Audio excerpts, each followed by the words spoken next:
KPCC ಅಧ್ಯಕ್ಷ ಸ್ಥಾನ ಬದಲಾವಣೆ ನಿರ್ಧಾರ ಹೈಕಮಾಂಡ್ಗೆ ಬಿಟ್ಟಿದ್ದು ಸತೀಶ್ ಜಾರಕಿಹೊಳಿ. ಕಾಂಗ್ರೆಸ್ ರಾಜ್ಯಾಧ್ಯಕ್ಷ ನೇಮಕಾತಿ ನಿರ್ಧಾರ ಹೈಕಮಾಂಡ್ಗೆ ಬಿಟ್ಟಿದ್ದು ಎಂದು ಲೋಕೋಪಯೋಗಿ ಸಚಿವ ಸತೀಶ್ ಜಾರಕಿಹೊಳಿ ಹೇಳಿದ್ದಾರೆ. ದಿ ನ್ಯೂ ಇಂಡಿಯನ್ ಎಕ್ಸ್‌ಪ್ರೆಸ್ ಜೊತೆ ಮಾತನಾಡಿದ ಅವರು ಸಂಭಾವ್ಯ ನೇಮಕಾತಿಯ ಕುರಿತು ಮಾತನಾಡಿದ್ದಾರೆ. ಇದು ಪಕ್ಷದ ಹೈಕಮಾಂಡ್ಗೆ ಬಿಟ್ಟ ವಿಷಯ. ಆದರೆ ಎಲ್ಲ ವಿಭಾಗಗಳನ್ನು ಒಟ್ಟಿಗೆ ಕರೆದೊಯ್ಯುವುದು ಪಕ್ಷಕ್ಕೆ ಬಹಳ ಮುಖ್ಯ ಎಂಬುದು ನಾವು ನೆನಪಿನಲ್ಲಿಡಬೇಕು ಎಂದು ಅವರು ಹೇಳಿದರು. ನಾನು ಬಸವಣ್ಣ, ಅಂಬೇಡ್ಕರ್ ಮತ್ತು ಕುವೆಂಪು ಅವರ ಸಮಾನತೆಯ ಪರಿಕಲ್ಪನೆಯನ್ನು ನಂಬುತ್ತೇನೆ ಮತ್ತು ಅದನ್ನು ನನ್ನ ರಾಜಕೀಯ ಜೀವನದಲ್ಲಿ ಅಳವಡಿಸಿಕೊಂಡಿದ್ದೇನೆ ಎಂದರು. ಕಾಂಗ್ರೆಸ್ ರಾಷ್ಟ್ರೀಯವಾಗಿ 18 ವರ್ಷಕ್ಕಿಂತ ಕಡಿಮೆ ವಯಸ್ಸಿನ ಯುವಕರನ್ನು ಆಕರ್ಷಿಸುವಲ್ಲಿ ವಿಫಲವಾಗಿದೆ ಎಂಬ ಟೀಕೆಗೆ ಪ್ರತಿಕ್ರಿಯಿಸಿದ ಸತೀಶ್ ಜಾರಕಿಹೊಳಿ, ಶಿಗ್ಗಾಂವ್ ಉಪಚುನಾವಣೆಯಲ್ಲಿ ಪಕ್ಷವು ತನ್ನ ನಿಲುವನ್ನು ತಪ್ಪು ಎಂದು ಸಾಬೀತುಪಡಿಸಿದೆ ಎಂದು ಹೇಳಿದರು. ಅಲ್ಲಿ ಕಾಂಗ್ರೆಸ್ ಅಭ್ಯರ್ಥಿ ಮಾಜಿ ಬಿಜೆಪಿ ಮುಖ್ಯಮಂತ್ರಿಯ ಮಗನನ್ನು ಸೋಲಿಸಿದ್ರು. ಚಿಕ್ಕೋಡಿ ಕ್ಷೇತ್ರದಲ್ಲೂ ಕಾಂಗ್ರೆಸ್ ಯುವ ಜನರನ್ನು ಹೆಚ್ಚಿನ ಸಂಖ್ಯೆಯಲ್ಲಿ ಆಕರ್ಷಿಸುವಲ್ಲಿ ಯಶಸ್ವಿಯಾಯಿತು.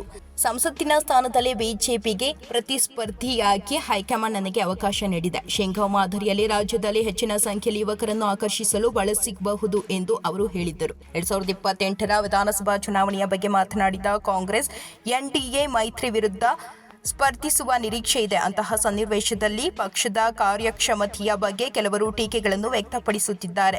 ಆದರೆ ಅದು ಚೆನ್ನಾಗಿ ಕೆಲಸ ಮಾಡುತ್ತದೆ ಎಂದು ಅವರು ವಿಶ್ವಾಸ ವ್ಯಕ್ತಪಡಿಸಿದರು. ನಮಗೆ ಈ ಸುಮಾರು 140 ಸ್ಥಾನಗಳಿವೆ ಮತ್ತು ನಮಗೆ ಬೇಕಾಗಿರುವುದು ಸರ್ಕಾರ ರಚಿಸಲು 120 ಜನರು ಬೇಕು.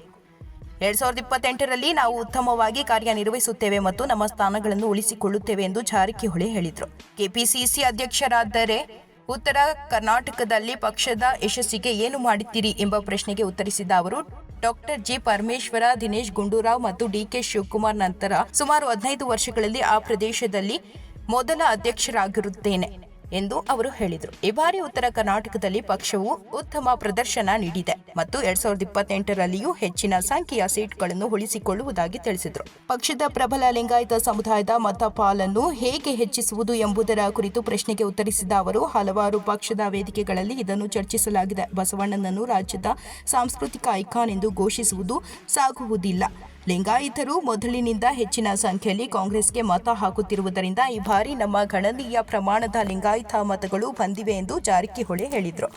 ನವದೆಹಲಿಯಲ್ಲಿ ನಡೆದ ರಾಷ್ಟ್ರೀಯ ಹಿಂದೂಗಳ ವರ್ಗಗಳ ಸಭೆಯ ನಂತರ ಪಕ್ಷದ ರಾಷ್ಟ್ರೀಯ ಅಹಿಂದ ಪ್ರಚಾರದೊಂದಿಗೆ ಅವರು ಸಂಭಾವ್ಯ ಮಾಡೆಲ್ 2.0 ಎದುರು ನೋಡುತ್ತಿರುವುದಾಗಿ ಅವರು ಹೇಳಿದರು. ಕಾಂಗ್ರೆಸ್ ಯಾವಾಗಲೂ ಅಹಿಂದ ಬೆಂಬಲವನ್ನು ಹೊಂದಿದೆ. ಅದನ್ನು ವ್ಯಕ್ತಪಡಿಸುವಲ್ಲಿ ಕೆಲವು ಸಮಸ್ಯೆಗಳಿರಬಹುದು ಎಂದು ತಿಳಿಸಿದರು. ನಾವು ಪಕ್ಷದ ಜಾಗದಲ್ಲಿ ಪಕ್ಷದ ಆದ್ಯತೆಗಳಿಗೆ ಮತ್ತು ವ್ಯಕ್ತಿತ್ವದ ಜಾಗದಲ್ಲಿ ವೈಚಾರಿಕತೆಗೆ ಅಂಟಿಕೊಳ್ಳುತ್ತೇವೆ ಎಂದು ಹೇಳಿದರು.